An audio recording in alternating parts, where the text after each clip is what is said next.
अस्सलाम वालेकुम viewers, welcome to knowledge and analysis with Ibrahim Farooqui. Viewers, जैसे कि आप जानते हैं कि ईरान और अमेरिका के दरमियान इस्लामाबाद में जो पीस टॉक्स, जो निगोसिएशंस शुरू हुए थे हफ्ते के रोज़ कल, वो बहुत ही एक डिसअपॉइंटिंग नोट पर जो है वो एंड हुए और उसमें एक डेडलॉक हुआ और उस डेडलॉक की वजह से कोई डील दोनों मुल्कों के दरमियान साइन नहीं हो सकी और उसको कोई हतमी शक्ल नहीं दी जा सकी। कहा यह जा रहा है कि ईरान का न्यूक्लियर प्रोग्राम और उसके अलावा जो स्ट्रेट ऑफ हॉर्मज़ का जो मामला है, जो डेडलॉक है, जो स्टेलमेट है, उसकी वजह से ये टॉक्स जो है वो डेडलॉक का शिकार हुए और एक उसमें कोई प्रोग्रेस नहीं हो सकी। दूसरा एक बड़ा इंपॉर्टेंट डेवलपमेंट जो हुआ है, आज 12 अप्रैल का दिन है और आज अमेरिकी सदर डोनाल्ड ट्रंप ने ये बयान दिया है स्ट्रेट ऑफ हॉर्मज़ के बारे में कि यूएस की जो नेवी है वो स्ट्रेट ऑफ हॉर्मज़ को जो है वो ब्लॉकेट करेगी, उसको ब्लॉक करके वहाँ पर, यानी कि यूएस अपना कंट्रोल वहाँ पर अपना हासिल करने की कोशिश करेगा, जिसमें उस इलाके को जो पैसेज है स्ट्रेट ऑफ हॉर्मज़ का for trade ships, for merchant ships and for general passage for all the of course maritime traffic, उसको जो है वो उसके लिए, उसकी सेफ्टी के लिए वो काम करेगा। इसके जवाब में जो ईरान की उनका रेवोल्यूशनरी गार्ड कोर का जो बड़ा इंपॉर्टेंट और बहुत ही इलीट उनकी फोर्स है, उनकी तरफ से स्टेटमेंट आया, बहुत ही ब्लंट स्टेटमेंट आया है। उन्होंने कहा है कि हम जो है वो हमारा पूरा कंट्रोल है इस पर, स्ट्रेट ऑफ हॉर्मज़ पर, और हम इसको किसी तौर पर भी ख़त्म नहीं होने देंगे। ये डेवलपमेंट जो इस्लामाबाद में हो रही थी, इसमें आज जो मैं एक पॉइंट हाईलाइट करना चाह रहा हूँ अपने व्यूअर्स के लिए, वो ये है कि पाकिस्तान का रोल। पाकिस्तान ने इस्लामाबाद में ये पीस टॉक्स को कल होस्ट किया और पाकिस्तान यूएस का भी अलाय रहा है, बहुत पुराने पाकिस्तान के यूएस के साथ ताल्लुकात हैं। इसी तरह ईरान भी पाकिस्तान का नेबरिंग कंट्री है और बड़े पुराने ताल्लुकात हैं पाकिस्तान के ईरान के साथ। अब पाकिस्तान की पोजीशन इन टॉक्स के में जो डेडलॉक आया है, उसके बाद पाकिस्तान की क्या पोजीशन होगी? पाकिस्तान अपने आप को एसर्ट कैसे करेगा इंटरनेशनल फोरम पे, चाहे वो रीजनल बेसिस पे ईरान की बात हो, चाहे वो ग्लोबल लेवल पे यूएस इंटरेस्ट की बात हो, चाहे वो चाइना हो। पाकिस्तान का क्या पोजीशन रह जाती है और पाकिस्तान के लिए आगे क्या चैलेंजेस हैं? मैं ये समझता हूँ कि पाकिस्तान के लिए एक टफ स्टेज आगे आ रहा है और इस टफ स्टेज को पाकिस्तान थ्रू डिप्लोमेसी और through of course balancing the relations between Iran and the US, ये पाकिस्तान को करना होगा, क्योंकि पाकिस्तान ने फैसिलिटेट किया टॉक्स को। Pakistan was the host, Pakistan was of course Pakistan ने इसमें एक बहुत ही बुनियादी और कुलीदी किरदार अदा किया, लेकिन अनफॉर्चुनेटली टॉक्स में कोई सिग्निफिकेंट अचीवमेंट नहीं हो सकी। एक और डेवलपमेंट जो फ्राइडे के रोज़ हुआ, यहाँ कुछ चीज़ों से आपको हाईलाइट करना ज़रूरी है, कुछ चीज़ें आपके सामने, वो ये कि सैटरडे के दिन जो ये पीस टॉक्स हुए, जिसके लिए अमेरिकी नायब सदर जेडी वैंस का वफ्द आया था पाकिस्तान, और इसी तरह ईरानी वफ्द, बहुत बड़ा वफ्द था ईरान का, several dozen people, of course very important individuals were there, including Iran की जो असेंबली के जो उनके स्पीकर हैं और उनके फॉरेन मिनिस्टर हैं, वो भी यहाँ मौजूद थे। तो इससे पहले फिर पाकिस्तान में जुमे के रोज़ सऊदी अरबिया के फाइनेंस मिनिस्टर भी मौजूद थे और ये ख़बर भी सामने आई है वेरी रिसेंटली कि सऊदी अरबिया ने सऊदी अरबिया और कतर ने पाकिस्तान को $5 बिलियन की इकोनॉमिक असिस्टेंस की पेशकश की, ऑफ कोर्स उसकी एश्योरेंस दी है to repay the $3.5 billion which Pakistan has to pay to the UAE by the end of this month, that is April। Pakistan को ये पे करना है।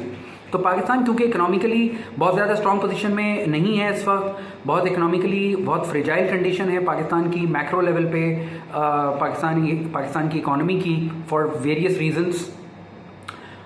तो उसकी वजह से सऊदी अरबिया ने ये पाकिस्तान को ये एश्योरेंस दी है। इसके साथ जो एक बहुत बड़ी डेवलपमेंट जो कल हुई थी वो ये कि ये खबर आई कि पाकिस्तान एयरफोर्स के जहाज़ फाइटर जेट्स सऊदी अरबिया में, ईस्टर्न सऊदी अरबिया दहरान के जो किंग अब्दुल अजीज़ एयरबेस है वहाँ पर पहुँचा दिए गए हैं। और ज़राए ने ये बताया, सोर्सेज के ज़रिए खबर ऑफ कोर्स मीडिया में आई है कि क्योंकि ईरान की तरफ से of course in the past, of course इनके रीसेंट पास्ट में सऊदी अरबिया के जो एनर्जी इंफ्रास्ट्रक्चर है ईस्टर्न सऊदी अरबिया में, उनका बहुत बड़ा एनर्जी, उनका ऑयल का इंफ्रास्ट्रक्चर मौजूद है, वहाँ ऑयल वेल्स भी हैं और उनकी रिफाइनरीज भी हैं, बहुत बड़ा उनका सेटअप है ईस्टर्न सऊदी अरबिया में। तो वहाँ पर ईरान के ने जो है उनके एनर्जी इंफ्रास्ट्रक्चर जुबैल के इलाके में वहाँ उस पर अटैक किया था,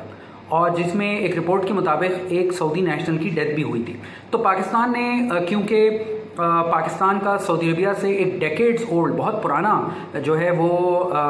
डिप्लोमेटिक लेवल पर, इकोनॉमिक लेवल पर, पॉलिटिकल, सोशल, कल्चरल, हर लेवल पर सऊदी अरबिया से बहुत करीबी और बड़े गहरे ताल्लुकात हैं।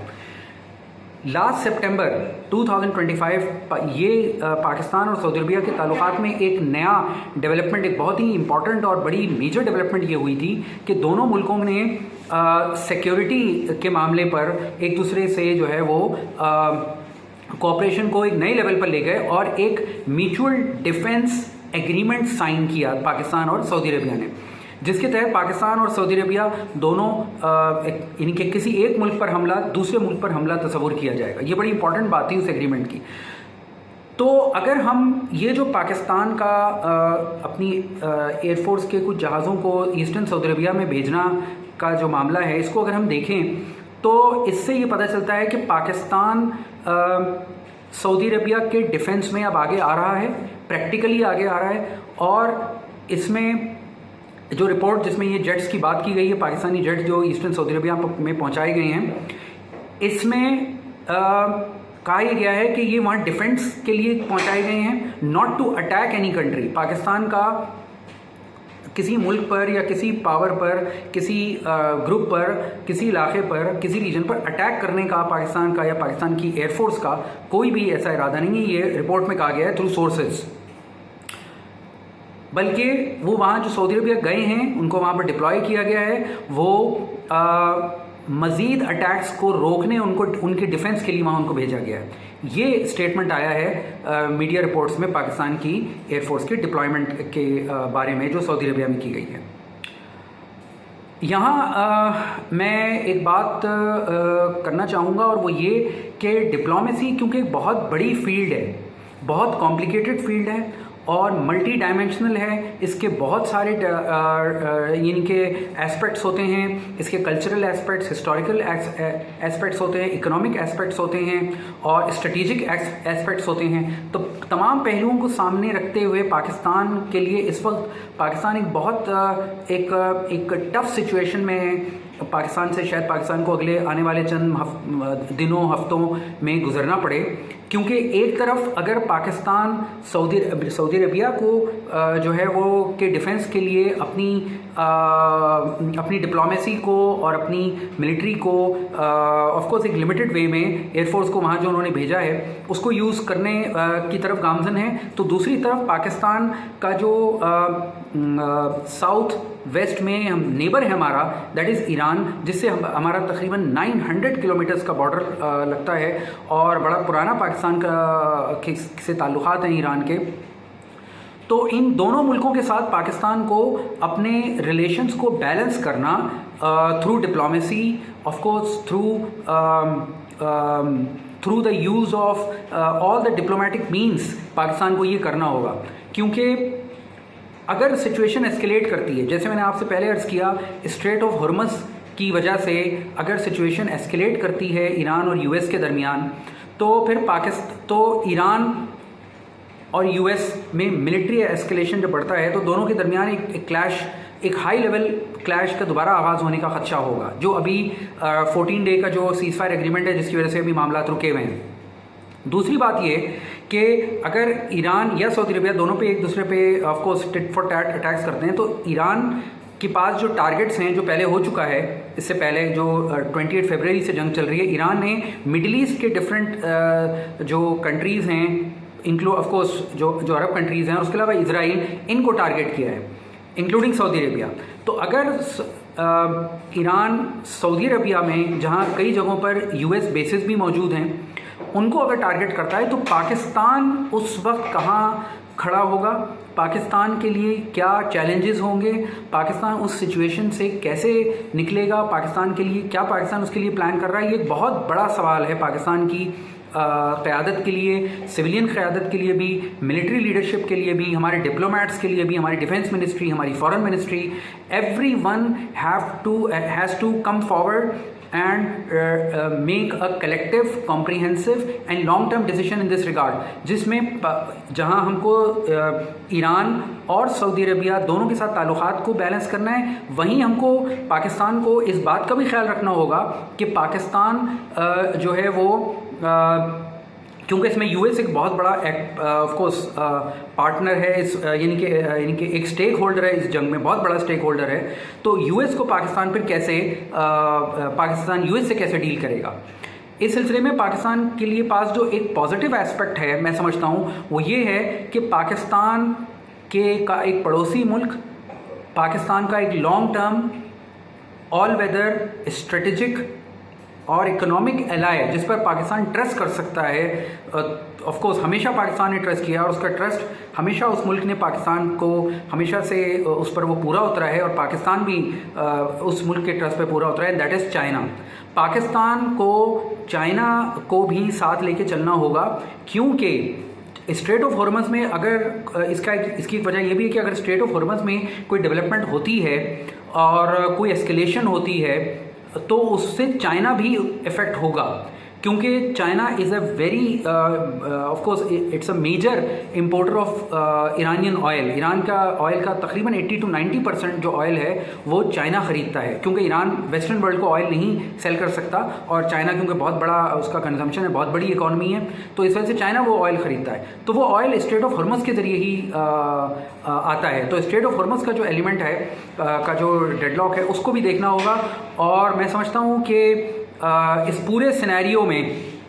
पाकिस्तान की गवर्नमेंट ने जो अब तक रोल प्ले किया है, पाकिस्तान की स्टेट ने, जिसमें गवर्नमेंट, मिलिट्री, हमारी डिप्लोमेट्स ने वो कोशिश की है कि किसी तरह इस मसले को, ईरान और यूएस का जो एस्केलेशन है उसको डी एस्केलेट किया जाए और इनको किसी एग्रीमेंट की तरफ लाया जाए, जो कि अनफॉर्चुनेटली नहीं हो सका। यहाँ एक बात पे और मैं बात को अपनी एंड करने से पहले एक इम्पॉर्टेंट बात की तरफ एक और बात आप से जिक्र करना चाहूँगा आपसे, वो ये कि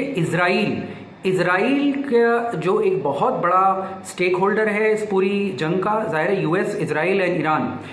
इज़राइल ने यूएस के साथ साइमल्टेनियसली ईरान पर अटैक किया था 28 फरवरी को, जिससे ये जंग का आगाज़ हुआ है। ईरान ने अपने डिफेंस में फिर अटैक्स किए थे। तो यूएस और इज़राइल वर द इन्वेडर्स। तो इज़राइल ने जो इज़राइल का जो एलिमेंट है, Israel in of course peace talks Islamabad में हुई, ज़ाहिर है उसमें शामिल नहीं था। इज़राइल और पाकिस्तान के सफारती ताल्लुकात भी नहीं है, पाकिस्तान इसराइल को एज ए स्टेट एक्सेप्ट नहीं करता, ये बात सबको पता है। तमाम पूरी दुनिया की डिप्लोमेटिक सर्कल में ये बात बड़ी क्लियर है, बड़ी वाज़ेह है पूरी मुस्लिम वर्ल्ड में। तो अगर इसराइल के जो एक ख़बर ये भी आई है बड़ी इंपॉर्टेंट कि ट्यूसडे के रोज़, that is day after tomorrow, Israel और लबनान के टॉक्स होने जा रहे हैं वाशिंगटन में, क्योंकि लबनान में ये इसलिए भी है कि लबनान में ईरान का बड़ा इंपॉर्टेंट स्टेक है। वहाँ हिजबुल्लाह, जिसके बारे में कहा जाता है कि वो ईरान बैक्ड एक ऑफ कोर्स एक ग्रुप है जो कि इसराइल के ख़िलाफ़ जो है बरसरे पैकार है, इसराइल से जंग करता रहा है। अभी भी इसराइल और हिजबुल्लाह के दरमियान जंग चल रही है। नॉर्दर्न इसराइल और जो लेबनान के इलाके हैं वहाँ पर रॉकेट फायर कर रहा है हिजबुल्लाह, और लेबनान जो इसराइल है वो उसको रिस्पॉन्ड भी कर रहा है। तो उन टॉक्स का नतीजा क्या होगा? क्योंकि ये कहा गया कि लेबनान का जो मसला है वो जो हिजबुल्लाह का मसला है वो टॉक्स का हिस्सा नहीं है, इस्लामाबाद में जो टॉक्स हुई हैं। तो पाकिस्तान जैसे मैंने जिक्र किया, मेरी इस वीडियो का जो सबसे इम्पॉर्टेंट पार्ट है या जो जिस चीज़ को मैं हाईलाइट करना चाहता हूँ वो ये कि चैलेंजेस फॉर पाकिस्तान के लिए ये चैलेंज है। पाकिस्तान के लिए लबनान जो कि डायरेक्टली हमसे डील नहीं कर रहा, ये वो इसमें शामिल नहीं था इन टॉक्स में, पीस टॉक्स में जो कि इस्लामाबाद में हुए। लबनान इजराइल से डील करेगा,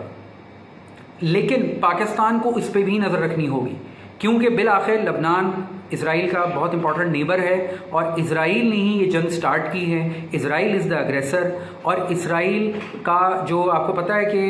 जो 14 डे अभी 3-4 दिन पहले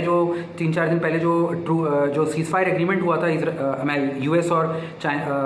ईरान के दरमियान, उसके बाद भी इजराइल ने बहुत ही ब्रूटल वे में लबनान पे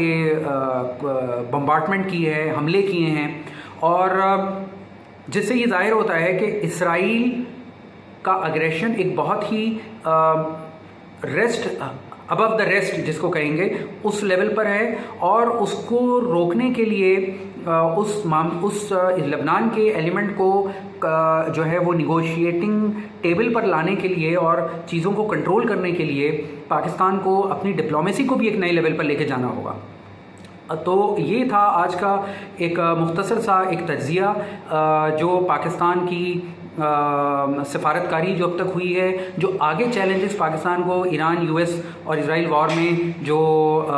दरपेश हैं, उसका मैंने आपसे तज़किरा किया। उम्मीद है ये आपको पसंद आया होगा। अपने कमेंट्स, अपनी आरा का से जो है वो आगाह करते रहिए। इस वीडियो को शेयर कीजिए, लाइक कीजिए। इंशाल्लाह बहुत जल्द आपकी खिदमत में दोबारा हाजिर होऊंगा। Thank you.